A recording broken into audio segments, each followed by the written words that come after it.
शिव महापुराण की कथा कहती है, एक लोटा जल आप जब महादेव को चढ़ाते हैं, आप पितरों को याद करें ना करें, आप पितरों को स्मरण करें ना करें, शंकर जी को एक लोटा जल चढ़ाया मतलब तुम्हारे पितरों ने तुम प्राप्त कर लिया और पितरों ने तुम्हें वर प्रदान करना प्रारंभ कर दिया, वर देना प्रारंभ कर दिया। हमसे लोग पूछते हैं कि सारी समस्या का हल एक लोटा जल। तो गुरुजी ये बताओ कि सारी समस्या का हल एक लोटा जल कैसे हो सकता है? हम कहते हैं शिवजी को जब जल चढ़ाते हैं तो पितरों को भी मिलता है, शिवजी को जल चढ़ाते हैं तो 33 कोटि देवताओं को प्राप्त होता है, शिवजी को जल चढ़ाते हैं तो नवग्रह देवता को प्राप्त होता है, शिवजी को जल चढ़ाते हैं तो हमारे आहूतों वासुकों को प्राप्त होता है, शिवजी को जल चढ़ाते हैं तो ये प्रकृति वनस्पति को प्राप्त होता है, शिवजी को जल चढ़ाते हैं तो 64 योगिनियों को प्राप्त होता है, शिवजी को जल चढ़ाते हैं तो सारी देवियों को प्राप्त होता है। शंकर पर चढ़े हुए जल का भाग बट जाता है, इसलिए शिवजी पर एक लोटा जल चढ़ाने के लिए अगर किसी का शनि कमजोर, राहु कमजोर, केतु कमजोर, कोई मंगल कमजोर, किसी का कुछ तकलीफ है, जल चढ़ाते से ही उसकी वो तकलीफ धीरे धीरे कटना प्रारंभ हो जाती है। इसलिए सारी समस्या का हल एक लोटा जल। एक पत्र आया है, देखिए।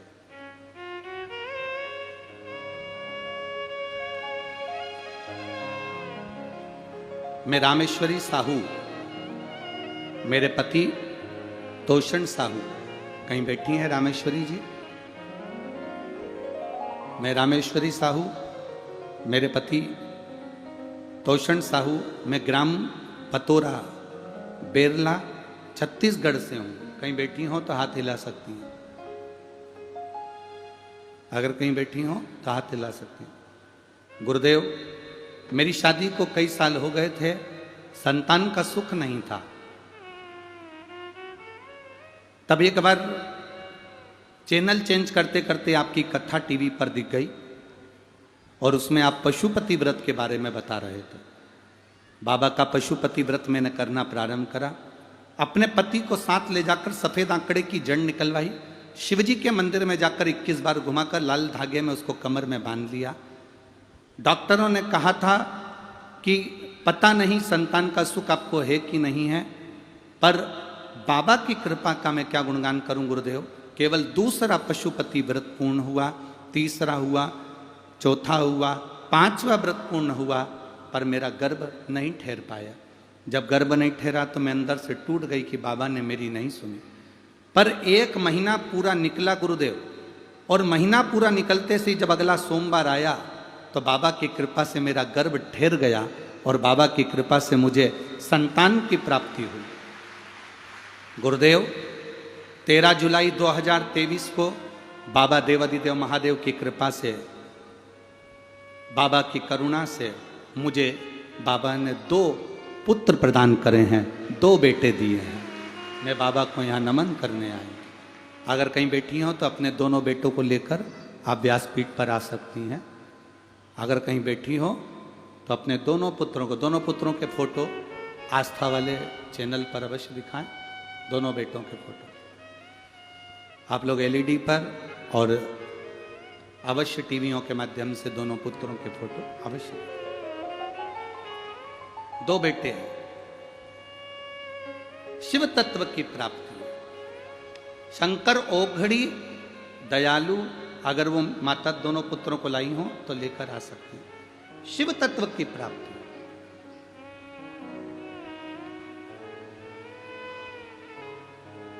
और तेरी कृपा बिना न हिले एक भी अणु, लेते श्वास तेरी कृपा से तनु तनु। बखान क्या करूं मैं राखों के ढेर का, चपटी बहुत में खजाना कुबेर का। हे गंगाधार मुक्ति द्वार ओमकार तू, भोले ओमकार तू। आयो शरण तिहारी शंभु तार तार। हम हमारे दिल की बात, हमारे मन की बात, हमारे चित्त की बात, हमें लग रहा है कि हमारे पितर सो रहे हैं, हमें लग रहा है हमारे कुल देवी देवता सो रहे हैं, हमें लग रहा है कि हमारे देवता हमारी नहीं सुन रहे हैं, पर ना ना ना, शिव महापुराण की कथा कहती है शिव को जल चढ़ाया तो पितरों का भी आशीर्वाद पाया। देवता कभी नहीं सोते।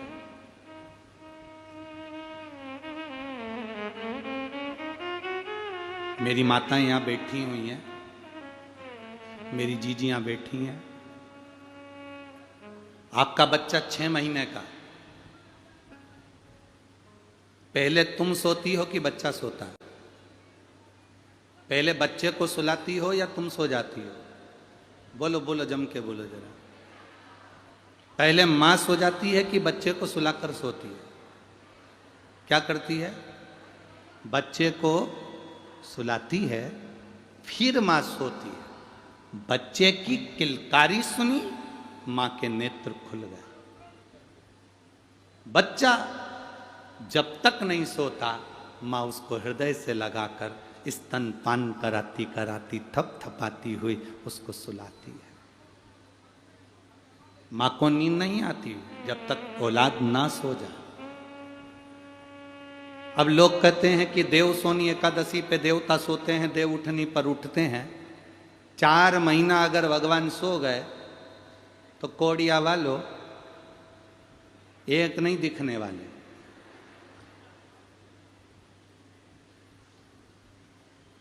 वो जागता है, हम सोते हैं, क्योंकि हम उसकी औलाद हैं, वो हमारे माता पिता हैं।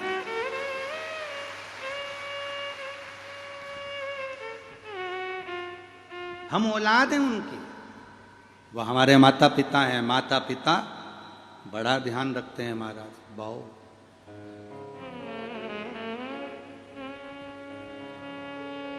माता पिता का काम ही यही है, ध्यान रखना।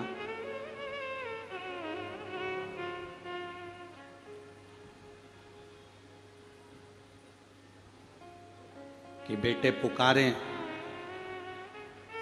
और परमात्मा दौड़ता रह जाए, ये माता पिता का कार्य है। बच्चे की आवाज